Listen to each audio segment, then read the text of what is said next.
to our channel. My name is Erika Carter. I'm a second-year attorney working in big law in London, and I actually won't even be able to say that for much longer because I'm moving back to New York next month. Literally yesterday was my 17-month anniversary being in London. I was slated to be here between 18 and 24 months. I am ready to go, so I'm leaving at the 18th month mark. It's gone by slowly but quickly. It's felt like 17 months. But I'm really excited to move back home. I have a lot of exciting stuff happening, including me closing on a multifamily property, which I hope to talk about on this channel too. I also want to apologize because my sister and I have been focusing, I think, more on Instagram a little bit, and we kind of neglected our YouTube, which that's my fault. Adrianna is responsible for Instagram. I'm responsible for YouTube, and I just have not been myself over the past year. I've had a lot of really frustrating things happen that I may or may not talk about, but definitely won't talk about now, and it just didn't feel right to sit down and talk about all the things going on in my life. Yeah, we're pressing forward. I'm really excited for 2024. I'm really excited to be moving back to New York, and I'm so excited because my sister graduates from med school next year. So we've been the lawyer and the doctor, identical twins, and like she's still in med school, so not actually a doctor yet, but we will officially come into our own, me being a lawyer, her being a doctor. So I'm really excited for her to graduate. Want to give you guys an insight into what it is like working as a lawyer and what people mean when they say I'm a lawyer and I work in big law or I'm a corporate attorney. Big law is kind of the biggest law firms in the US. Think about like the Fortune 100 companies, the Fortune 500 companies, like they're the biggest companies in the US. Big law is kind of like that equivalent for law firms. So how did I come to be in London, working as an American, working as a US qualified attorney? How am I here? How am I working? How is it legal? Okay, great question. A lot of people ask me this. So I was born and raised in the US. Clearly you can tell by my accent, I am not British. Very thankful for that. Not British at all. I was born and raised in Illinois. I went to law school at Columbia University in New York. I got barred in New York. I got barred in Illinois. I got barred in California, and I'm barred in Florida.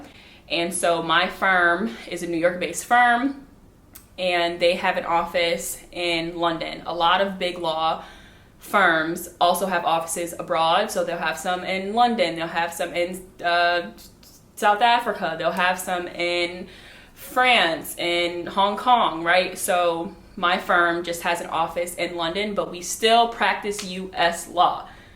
That's it. We still practice US law. It's strategic just for us to be here. I won't even get into the fact that some of the lawyers in our office do practice UK law. They're UK qualified, but we won't get into that. For me and mine, I practice US law. I'm just living in London. That's it.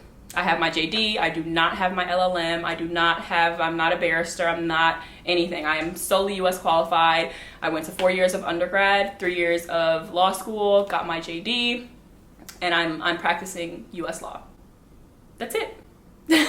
That is it. There's no magic behind it. That's it. Going back to New York, and I'll be a regular, schmegular US associate practicing corporate law in New York. What was my first year like? A lot of people say first year is hell, and I will say that it's a lot mentally, and I think a lot of it was, a lot of it was people being condescending, a lot of people being rude, a lot of people treating me, I think, like I was dumb just because I was a first year. Maybe it was because I was black.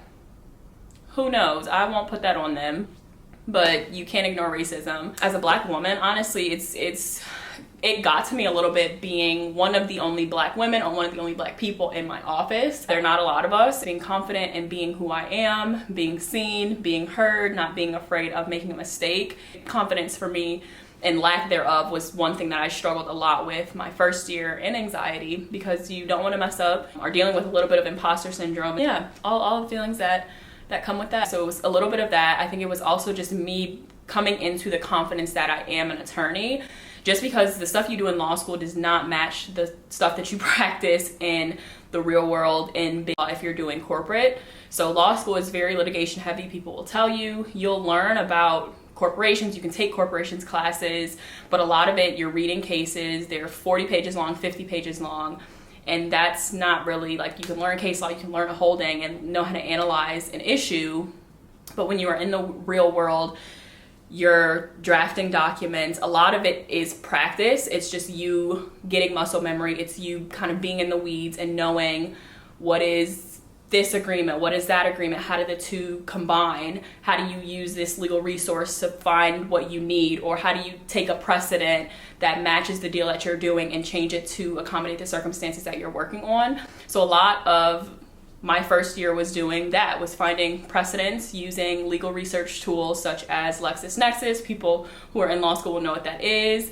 Going onto their tool called Intelligize and figuring out, okay, can I find precedents that have been submitted by other companies similar to the one that we're representing, kind of change the filters and kind of read through these documents to see, is this something that I can take and kind of change to fit our clients' needs, or looking at what people on the last deal did to say, okay, they made this disclosure, is this a disclosure that we should have in ours? So a lot of my job was that, and I think it kind of flexes your it flexes your lawyer skills because you are looking at stuff, you're analyzing it, and it's critical thinking. A lot of the stuff is dense, very, very dense.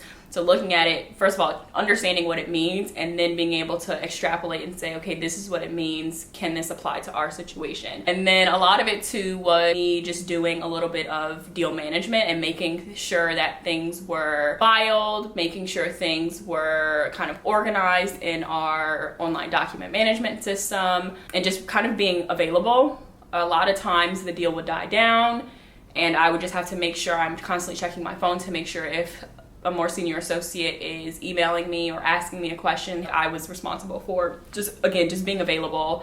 Because when you haven't done anything for 2 weeks and then an email suddenly pops up on a Thursday night when I'm sitting here watching Netflix, burning my candle, drinking my kombucha, I'm not checking my phone, but again, they pay you to be available. I know I'm speaking very high level, but just know in sum, my first year was a lot of finding precedents and sending them to my senior. I'm gonna caveat my first year, I was not as busy as some people say. Like, I was really on one main deal. I was here to do capital markets in London. I actually did a little tiny piece of capital markets. I was on the deal for maybe 2 months, and then it kind of shuttered and faded away. So interest rates have a lot to do with what's going on with capital markets. What is capital markets? It's basically selling bonds. And because interest rates are high, a lot of people were not doing deals, and so I literally just did not have capital markets experience. The deal that I worked on was a redomiciliation, so there was really no counterparty. We worked with a lot of different law firms on the deal, but in terms of like negotiations and stuff like that, it wasn't like a merger or an IPO or whatever. It wasn't that. So it was a bit different, I guess, kind of capital markets because stocks and issuing equity, or I guess registering equity on a different stock exchange. But yeah, I wasn't as busy. I've actually not been busy. Don't let my firm know. And that's actually something I'm looking forward to. I'm looking forward to being busy and working a lot. And when I go back to New York, I want to do private equity, capital markets is more debt. Private equity is the people with the money. I want to work with the people with the money. And I'm hoping to get more deal experience. I'm going to be rotating from this capital markets practice to a mergers and acquisitions practice, which I'm really excited about. Excited to learn. I'm excited to just become a better attorney. My advice generally is to just be available. Don't be afraid to ask questions. Be confident in yourself. Let go of anxiety and fear of being wrong or perceived as stupid, because in the end it's only hurting you. And then kind of cipher through which feelings are your own, which ones are the ones that you're telling yourself, oh, I don't know this, or oh, I'm scared, and work on yourself in that. If you need to exercise, if you need to pray, you need to pray. Pray. Ask God just to give you the confidence and the power and the strength to walk in His authority, and then to figure out which one of the people in your firm are just booty holes, which ones are just mean, and just know, like, if they say something offhand or whatever the case may be, that it's them, it's not you. And just trust yourself. Trust yourself. You earned your JD. Hopefully you've passed the bar already. So yeah, that's all I gotta say. Period. Ignore the haters. So we got through it. I'm officially a second year.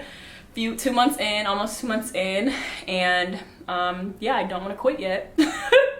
I promise I will make another video, I promise, before the end of the year to update on how it is being a second year. I hope that this video is, I know it's long awaited, and I'm sorry again that I have not given you guys updates, but if you guys have any topics that you want to know, want me or my sister to discuss. My sister is Adrianna. She is in her 3rd year. Yes, she's in her 3rd year. She's going into her 4th year of med school. She's in full rotation swing. Toward the end of it, she's toward the end of the pendulum. Like she's about to be done, and she graduates from med school next year. I won't even tell you what she's interested in. I think it's radiology. I think it's interventional radiology. I think it's one of those. It is one of those. She says she doesn't like family medicine. That's the rotation she's in right now, and yeah, it's not for her. We hope to come together soon on a video, but please let us know if you have any questions or if you want us to do a video on something else, and I hope to talk to you guys next week. If you don't follow me and Adrianna on Instagram, you can follow us here at JDMD, where we post a lot more often than we do on YouTube. I will see to it that changes. Hopefully encouraging somebody and watching this too, while also encouraging ourselves. All right, love you guys. Bye.